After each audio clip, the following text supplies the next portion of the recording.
Hello students of class 12, I am going to start your new topic, that is the Coulomb's line vector form. Okay, let us say कि हमारे पास दो charge है, जैसा कि मैं यहाँ पे दिखा रहा हूँ। एक चार्ज हमारा पॉइंट ए पे लोकेटेड है Q1 और दूसरा चार्ज हमारा पॉइंट बी पे लोकेटेड है और ये क्या है Q2। क्लियर है?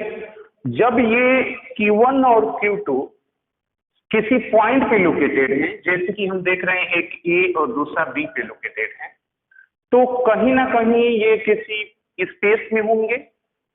तो इन चार्ज के पोजीशन को डिफाइन करने के लिए हम क्या करते हैं, एक कोऑर्डिनेट रेक्टेंगुलर कोऑर्डिनेट सिस्टम बनाते हैं, ताकि हम इस Q1 और Q2 को स्पेस में पोजीशन को क्या कर सके, डिफाइन कर सके इस कोऑर्डिनेट एक्सिस के रिस्पेक्ट में।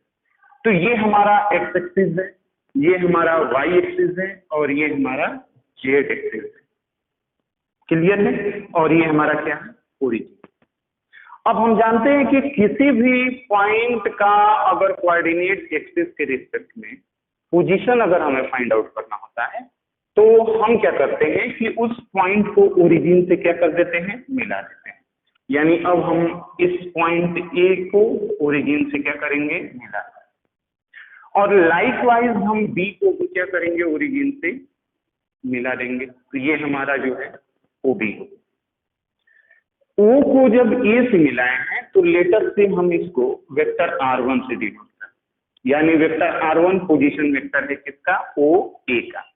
लाइकवाइज हम ओ को जब बी से मिला रहे हैं तो इसका जो पोजीशन वेक्टर है कितने के बराबर है, वेक्टर R2 के बराबर। क्लियर है? अब जब दो चार्ज को एक दूसरे के पास किसी फाइनाइट डिस्टेंस पे रखेंगे, तो कूलॉम ने ये बोला था कि इनके बीच एक इलेक्ट्रिक फोर्स काम करेगा, और वो इलेक्ट्रिक फोर्स जो है इनके बीच के सेपरेशन के डिस्टेंस पे डिपेंड करेगा। यानी ये आपका लेटर से R हो गया, वेक्टर R। क्लियर है? अब ये चार्ज इस चार्ज पे फोर्स अप्लाई करेगा, डायरेक्शन किधर होगा, क्योंकि ये भी पॉजिटिव है और ये भी पॉजिटिव है जो चार्ज। तो ये Q1 इस Q2 पे, इस पॉइंट पे हम इसको एक स्ट्रेट लाइन से ऐसे मिलाते हैं, और जिस पॉइंट पे हमारा चार्ज पिकअप किया जाता है वहां डायरेक्शन। कूलॉम ने ये बोला था कि जो डायरेक्शन होता है इसी लाइन ज्वाइनिंग के अलोंग, यानी ये हमारा क्या होगा, Q1 के चलते Q2 पे फोर्स होगा और डायरेक्शन हमारा इस होगा। अब इसको हम डिनोट करते हैं वेक्टर F21 से।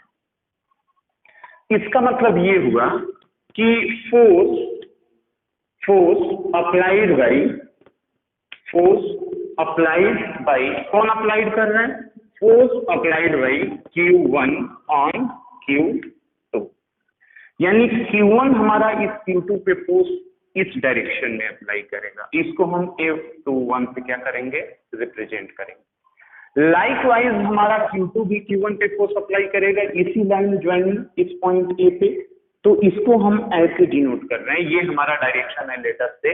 इसको हम क्या लिखेंगे फिर वेक्टर फॉर्म में, इसको हम लिखेंगे क्योंकि Q2 Q1 पे फोर्स अप्लाई कर रहा है, तो ये हो जाएगा 1 2, यानी ये हो जाएगा my dear student, force applied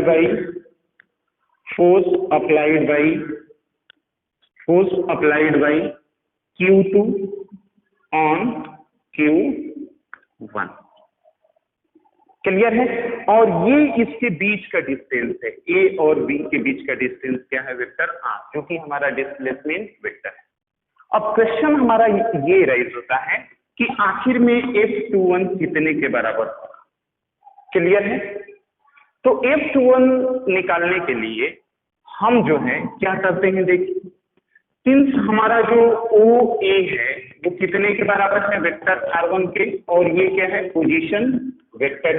किसका पोजीशन वेक्टर है बता दीजिए, तो पोजीशन वेक्टर है आप ए, पॉइंट ए का पोजीशन वेक्टर है, जिससे कि हमारा चार्ज Q1 पुट अप किया गया है, और OB हमारा वेक्टर OB ये बराबर है वेक्टर R2 के, और ये हमारा पोजीशन वेक्टर है किसका, पॉइंट बी।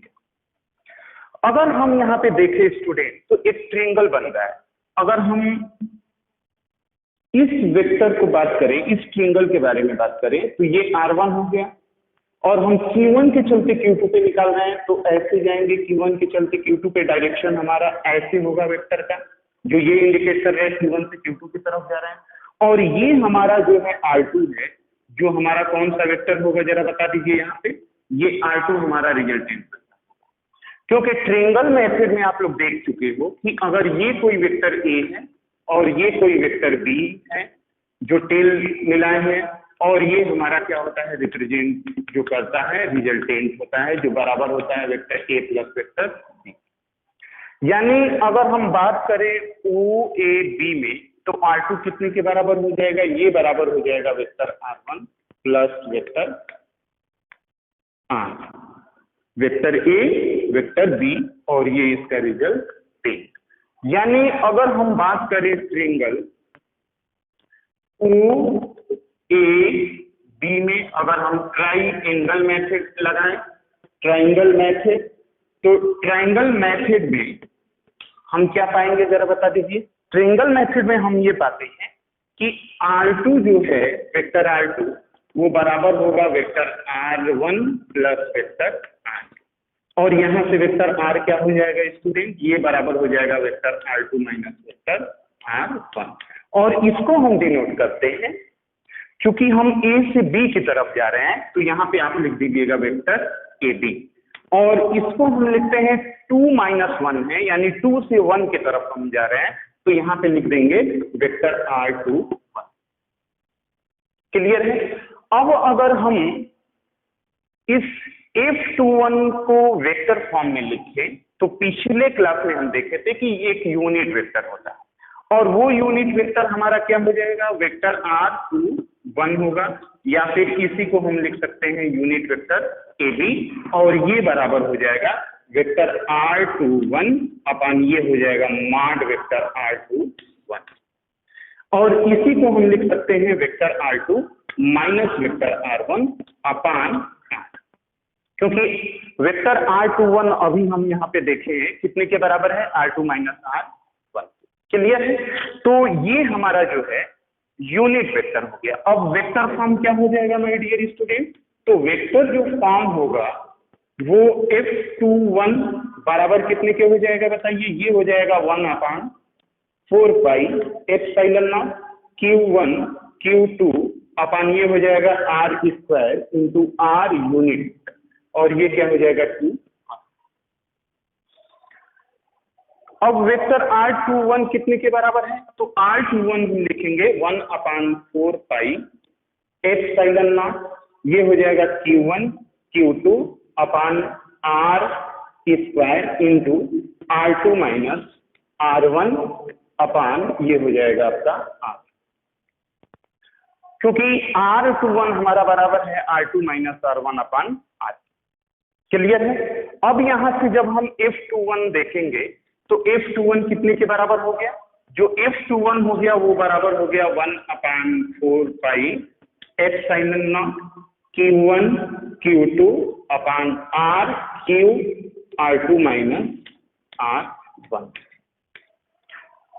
यानी जो Q1 Q2 पे फोर्स अप्लाई करेगा वो कितने के बराबर होगा, ये बराबर हो जाएगा 1 upon 4 pi epsilon not Q1 Q2 upon RQ in bracket vector R2 minus vector R1।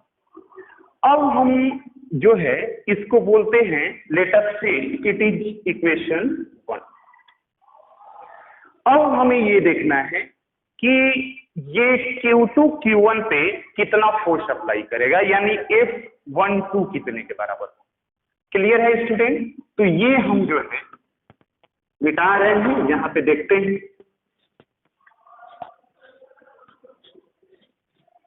तो जब हम इसका मैग्नीट्यूड निकालेंगे और डायरेक्शन, तो अब हम क्या कर रहे हैं कि Q2 के चलते Q1 पे देख रहे हैं, तो अब हम इधर से जाएंगे B से A की तरफ जा रहे हैं, यानी अब हम बात करेंगे वेक्टर F12 की, यानी force applied by Q2 on Q1 कितना होगा, जो हमारा Q2 Q1 पे फोर्स अप्लाई करेगा, यानी अभी हम जाएंगे बी ए, बी से ए की तरफ जा रहा है, तो बी ए कितने के बराबर होगा? बी ए बराबर हो जाएगा वेक्टर ओ ए माइनस वेक्टर ओ बी, और ये बराबर होगा vector R1 minus vector R2। Clear है? क्योंकि जब ए से बी की तरफ जा रहे थे तो ओ बी माइनस ओ ए था, तो जब बी से ए की तरफ जाएंगे तो क्या हो जाएगा? ओ ए माइनस ओ बी। अब यहां अगर हम इस यूनिट वेक्टर को लिखे हुए यूनिट वेक्टर बी A1, तो ये और ये हमारा क्या हो जाएगा? ये हो जाएगा यूनिट वेक्टर 1 2, 1 से 2 की तरफ जाएंगे। क्लियर है? जो नोटेशन हम यूज करते हैं, ये हो जाएगा आपका 1 2 यूनिट वेक्टर R12, ये बराबर होगा आपका वेक्टर R12 अपन में मॉड वेक्टर R12, और इसके जगह पे लिख देंगे R1 माइनस R2 अपन R। यानी अब हम अगर इसको वेक्टर फॉर्म में लिखे वेक्टर F12 को, तो ये बराबर हो जाएगा student F12, it will be equal to 1 upon 4 pi epsilon not Q1 Q2 upon R square into R unit vector, and what will be tell me 1 2। फिर अगर हम इसको देखें तो ये 1 upon 4 pi epsilon not Q1 Q2 upon R square into in bracket vector R1 minus vector R2 अपान ये हो जाएगा आपका। यानी यहां से जो F12 की वैल्यू आ गई वो कितने के बराबर आ गई स्टूडेंट बताइए? F12 की वैल्यू अगर हम देखें तो ये बराबर होगा vector F12 1 upon 4 pi epsilon not Q1 Q2 upon R cube in bracket vector R1 minus vector R2। It is equation 2। यानी जो Q2 Q1 पे फोर्स अप्लाई करेगा स्टूडेंट, वो कितने के बराबर होगा? वो बराबर हो जाएगा, यहाँ पे जो है हम लिख देते हैं, ये बराबर हो जाएगा 1 upon 4 pi epsilon not Q1 Q2 upon R cube in bracket vector R1 minus vector R2। अब हम जो है इक्वेशन 1 और इक्वेशन 2 को देखते हैं। यानी जो Q1 हमारा Q2 पे फोर्स अप्लाई कर रहा है, डायरेक्शन जो हमारा इधर है इस लाइन ज्वाइनिंग के अलावा, ये बराबर है 1 upon 4 pi epsilon not Q1 Q2 upon R cube in bracket R2 minus R। Likewise जो Q2 Q1 पे फोर्स अप्लाई कर रहा है वो बराबर है 1 upon 4 pi epsilon not Q1 Q2 upon R cube in bracket R1 minus R। चूंकि F21 यानी फोर्स जो हमारा Q1 Q2 पे अप्लाई कर रहा है वो बराबर है 1 upon 4 pi epsilon not Q1 Q2 upon R cube bracket R2 minus R1 के। Q2 जो Q1 पे फोर्स अप्लाई कर रहा है वो इतने के बराबर है। अब हम यहाँ पे देखते हैं सिंस F जो 21 है वो बराबर है कितने के? 1 upon 4 pi epsilon not Q1 Q2 upon R cube in bracket vector R2 minus vector R1। और यहां से जो F12 है स्टूडेंट वो बराबर है 1 upon 4 pi epsilon not Q1 Q2 upon R cube in bracket vector R1 minus vector R2। अब हम माइनस कॉमन लेते हैं इसमें, इस इक्वेशन में, यानी इस एक्सप्रेशन में हम माइनस साइन कॉमन लेते हैं, तो जो प्लस होगा वो माइनस, जो माइनस होगा वो प्लस हो जाएगा। यानी यहाँ पे हम एक माइनस साइन कॉमन लेते हैं, तो ये बराबर हो जाएगा 1 upon 4 pi epsilon not Q1 Q2 upon R cube in bracket हो जाएगा vector R2 minus vector R1। अब इसकी जगह पे हम क्या लिखेंगे? इसकी जो वैल्यू है वो F21 के बराबर। अगर आप लोग देखेंगे तो ये और ये दोनों आपस में क्या है? इक्वल है। तो इसकी जगह पे जब हम वैल्यू पुटअप कर देंगे तो ये बराबर हो जाएगा वेक्टर F12 बराबर माइनस F21। यानी यहां से हम क्या कंक्लूजन निकाल सकते हैं? यहां से हम ये कंक्लूजन निकाल सकते हैं कि ये अपोजिट वेक्टर है। अपोजिट वेक्टर मतलब इनका मैग्नीट्यूड आपस में इक्वल होगा, लेकिन डायरेक्शन क्या होगा, अपोजिट होगा। और ये कौन सा लॉ है आप कह सकते हो, जरा बता दीजिए। इसको हम बोलते हैं न्यूटन थर्ड लॉ भी बोलते हैं, न्यूटन थर्ड लॉ, यानी एक्शन और क्या हो जाएगा जरा बता दीजिए, रिएक्शन। क्लियर है? यानी हमारा जो इलेक्ट्रिक फोर्स होता है जो दो चार्ज के बीच में काम करता है, पहला दूसरे पे दूसरा पहले पे फोर्स अप्लाई करता है, लेकिन मैग्नीट्यूड दोनों का सेम करता है, लेकिन जो डायरेक्शन होता है वो क्या होता है, अपोजिट होता है। जैसे यहां हम देख रहे हैं Q1 Q2 पे इधर अप्लाई कर रहा है, डायरेक्शन इधर है, और Q2 Q1 पे इस डायरेक्शन में अप्लाई कर रहा है इलेक्ट्रिक फोर्स, डायरेक्शन इधर। तो डायरेक्शन एक दूसरे के अपोजिट है, लेकिन जो मैग्नीट्यूड है वो क्या है, इक्वल है। ये बराबर है 1/4 पाई epsilon not Q1 Q2 upon R square होगा। ये हमारा यूनिट वेक्टर जो है डायरेक्शन देता है। यानी यहाँ पे equal magnitude, equal in magnitude but opposite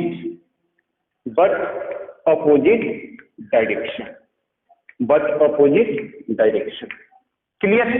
तो ये हमारा होता है Coulomb's law in vector form का एक डेरिवेशन, F12 बराबर -F21। न्यूटन के थर्ड लॉ को ये फॉलो करते हैं, और इसका मतलब ये है कि इक्वल मैग्नीट्यूड होगा लेकिन डायरेक्शन अपोजिट होगा। और एक प्रॉपर्टी जो है इसी के बेसिस पे हम बोलते हैं कि ये जो फोर्स होता है वो क्या होता है, फोर्स एट ए डिस्टेंस, इसीलिए इसको बोला जाता है फोर्स एट ए डिस्टेंस। इस टॉपिक को देखने के बाद अब हम आगे देखेंगे principle of superposition. Okay, principle of superposition क्या कहता है कि अगर किसी स्पेस में या किसी रीजन में कलेक्शन ऑफ चार्ज हो, तो उन कलेक्शन ऑफ चार्ज के चलते किसी एक चार्ज पे हमारा रिजल्टेंट फोर्स जो होता है वो वेक्टर सम होता है इंडिविजुअल चार्ज के द्वारा अप्लाई किए गए फोर्स के उस चार्ज पे। जैसे कहने का मतलब ये है कि लेट अस सपोज इस रीजन में हमारा नंबर ऑफ चार्ज है, जैसे ये आपका Q1 हो गया, ये Q2 हो गया, ये Q3 हो गया, और ये Q4 हो गया, ऐसे ही सो ऑन, ये Qn चार्ज है, कलेक्शन ऑफ चार्ज है हमारे इस रीजन में। तो इस Q1 से जो रिजल्टेंट फोर्स होगा बाकी Q2 Q3 Q4 Qn के चलते, वो कितने के बराबर होगा ये हमें देखना है। तो प्रिंसिपल ऑफ सुपरपोजिशन यही बोलता है कि जो एक चार्ज पे हमारा फोर्स होगा इन सभी चार्जों के द्वारा, वो रिजल्टेंट सम होता है इंडिविजुअल फोर्स के जो हमारे एक एक चार्ज इस पे अप्लाई करें। जैसे Q2 हमारा Q1 पे फोर्स अप्लाई करेगा, डायरेक्शन किधर होगा, इसको हम इससे मिला देंगे, और डायरेक्शन किधर होगा, इस, और ये कितने के बराबर होगा, F12 वेक्टर F12। ऐसे ही Q2 हमारा अप्लाई करेगा Q1 पे इस पॉइंट O पे, और डायरेक्शन किधर होगा, इधर, और ये कितने के बराबर हो जाएगा, F13। लाइकवाइज हमारा Q4 अप्लाई करेगा इस पे, और डायरेक्शन किधर होगा जरा बता दीजिए, डायरेक्शन हमारा जो है इधर होगा, और ये बराबर हो जाएगा वेक्टर F14। तो इसलिए रिजल्टेंट जो फोर्स होगा, रिजल्टेंट फोर्स एट O, या इसी को हम कह सकते हैं Q1 पे जो रिजल्टेंट फोर्स होगा वो बराबर होगा vector A is equal to vector F12 plus vector F13 plus vector F14, ऐसे ही dot dot so on vector F1n। ये n Qn के चलते हमारा पॉइंट O पे फोर्स है F1n। यानी यहाँ पे इसकी जो वैल्यू होगी, अगर इसे समेशन के रूप में लिखा जाए स्टूडेंट, तो आप ये बताइए कि F12 कितने के बराबर होगा। ये बराबर हो जाएगा 1/4 पाई एप्सिलॉन नॉट Q1 Q2 अपान ये हो जाएगा R12 square into R unit vector 12, जो कि हम डिस्प्लेसमेंट वेक्टर फॉर्म में इसके पहले देखे थे। लाइकवाइज हमारा F13 जो होगा वो कितने के बराबर हो जाएगा, 1/4 पाई एप्सिलॉन नॉट, ये बराबर हो जाएगा Q1 Q3 अपान R13 into unit vector square होगा R13, यानी इसको हम लिख सकते हैं समेशन के रूप में। अगर आप लिखेंगे तो ये हो जाएगा I = 1 to n FIN। और इसको अगर हम चार्ज के फॉर्म में लिखें तो ये बराबर होगा student 1/4 pi epsilon not summation I = 1 to n, ये हो जाएगा आपका Q1 QI अपान R1I square into unit vector 1I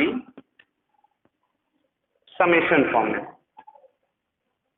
यानी हमारा जो प्रिंसिपल ऑफ सुपरपोजिशन होता है वो ये होता है कि जो वेक्टर F होता है रिजल्टेंट फोर्स वो बराबर होता है summation I = 1 to n F1I। Vector sum होता है, फिर वेक्टर F बराबर हो जाएगा summation I = 1 to n 1/4 pi epsilon not Q1 QI R1I square into unit vector 1I। Okay, तो ये जो है हमारा प्रिंसिपल ऑफ सुपरपोजिशन।